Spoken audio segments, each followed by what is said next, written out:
Hello everybody, this is Vincent, and today I am doing a video over Dead by Daylight. This is a new game. It was released on June 14th, 2016. So I've noticed while playing, to be a survivor, you have to know how to survive, obviously, or you're just going to die all the time. So I've played this game a lot, and I have died a lot.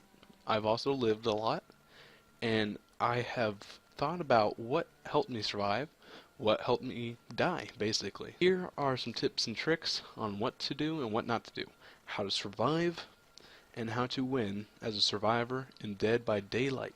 Please like, comment, subscribe, and if you watch this full video, please tell me what you thought of it. And if you have anything to add or to take away from this video, please leave the comment below, and I will definitely appreciate that. Now, starting this off, I will talk about perks. In this, I am not going to just talk about perks, I'm also going to talk about the leveling up, I'm also going to talk about the gear. Now, perks is basically, the gear is basically what I'm talking about. You need to know what type of perks you have. You need to know what gear you have. You need to know, you need to level up. You need to read what the perks, what the add-ons, and all this stuff is all about. You need to know what you're using. You need to memorize this. You need to look at it, read it, remember it, because if you're having a perk that's where you could heal people real quickly, you need to know that, because if you have it on and you're one of those scaredy cats that don't want to help anybody and someone's trying to get your help and you don't think you can get them, but you have a perk that can heal people quickly, that's what you need to know. And if you don't know it, you're not going to do it. If you don't know what your perks, your add-ons, or anything are, you're not going to use them, and you're going to completely forget you had them, and you won't know what to do with them. So it helps. The perks and add-ons you have help you not only get points, not only help you win, but help you survive and help the teammates as well. So it's important that you know what you have, what you're using, and what you're used to. Know your players.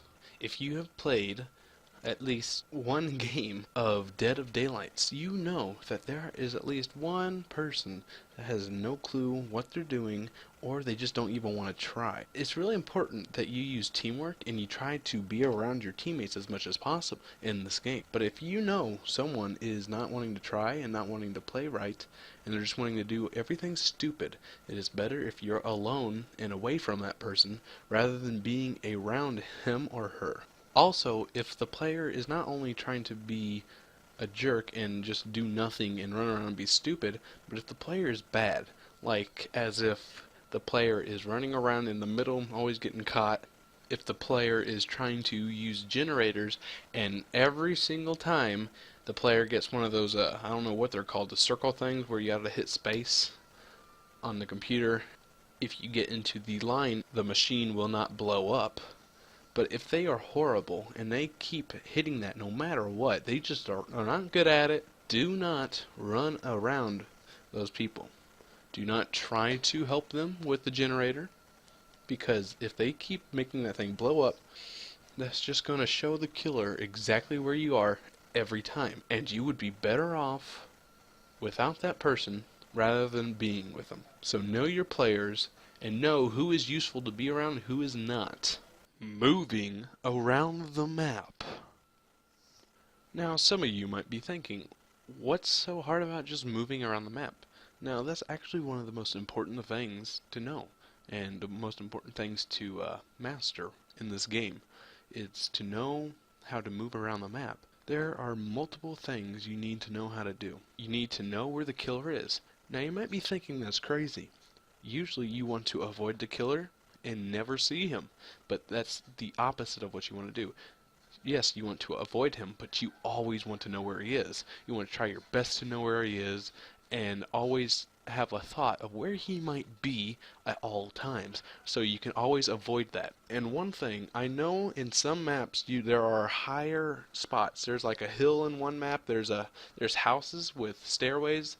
What I like to do is I like to climb somewhat of the stairways to where I am high, but I am not seen at the same time. I can look around and I can see. It's good for seeing the killer, and it's also good for seeing survivors. So that means if I need to find someone, I might just go to the stairway or go higher up and see if I can find someone, and then I can join with them and they could help me and I could help them. But I also could go and find the killer. I could find out if he's on the left side of the map. That means I can then go down and avoid the left side.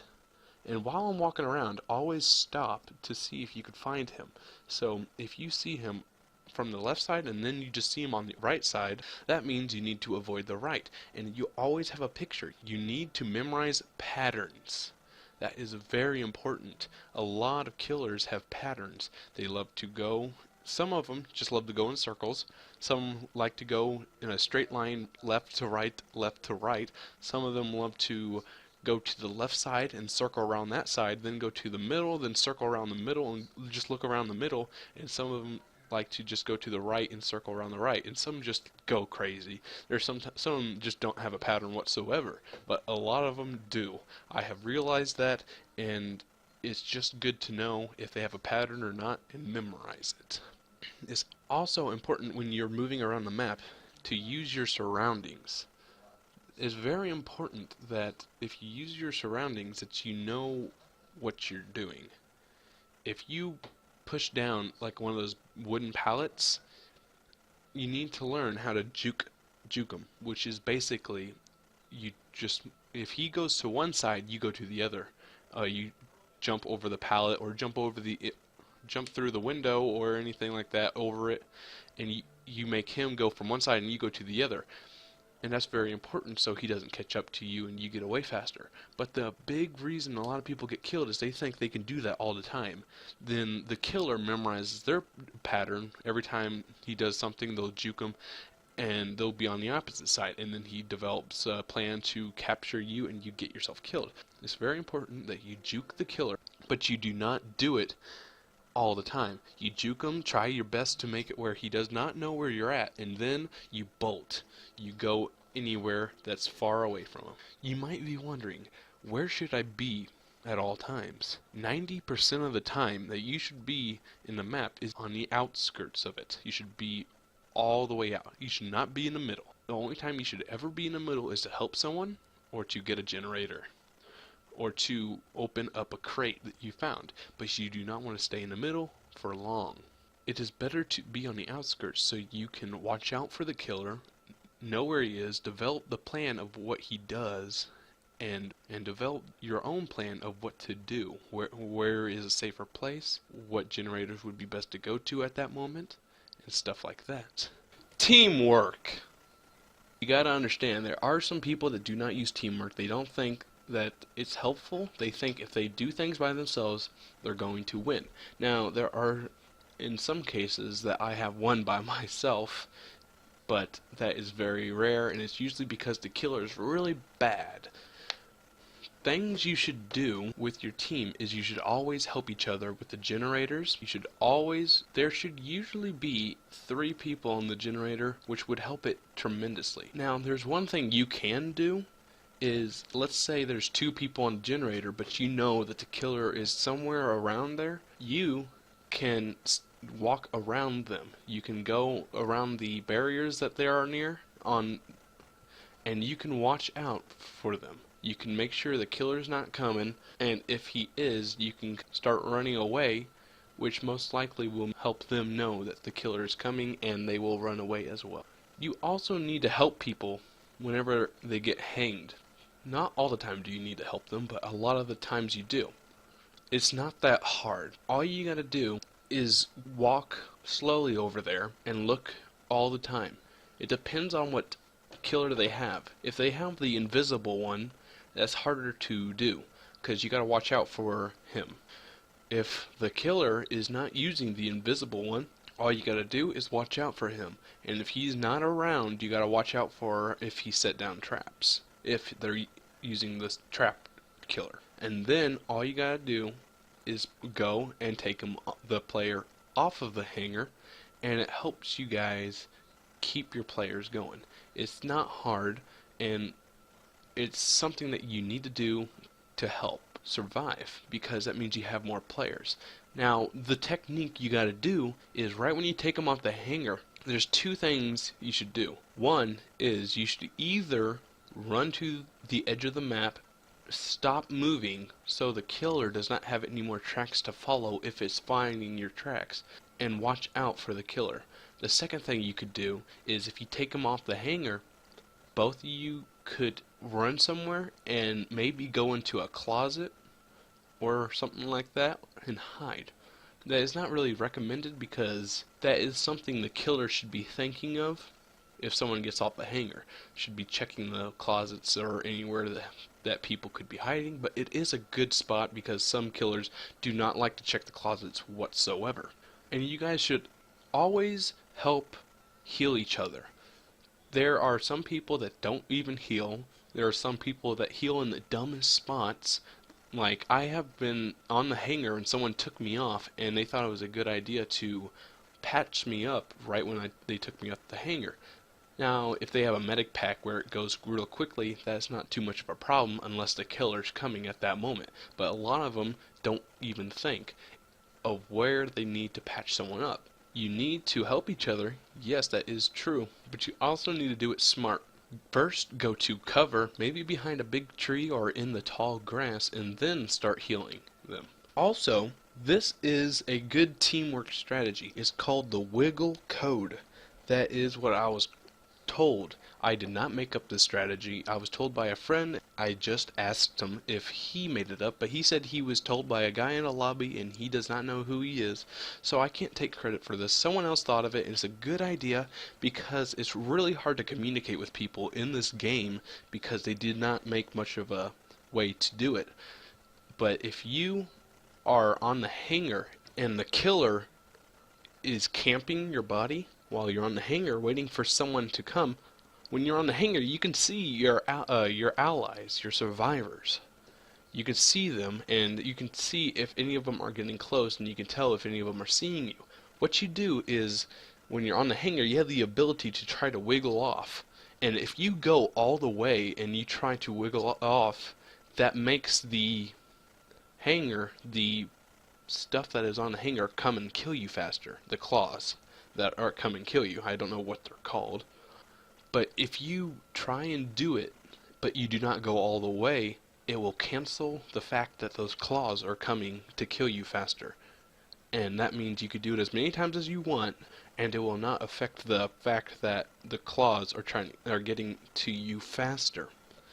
So you do that, and it makes you wiggle around trying to get off. But if you don't go all the way, it'll cancel it out. But if you keep wiggling around, it makes your character move, but he or she does not try getting off. And if you do this, you can try telling people that that means that the killer is around and that the killer is just camping your body. That is a strategy that people, hopefully, if this game does not give us the ability to chat or talk or interact with each other in any way, shape, or form, this should be a way that people talk.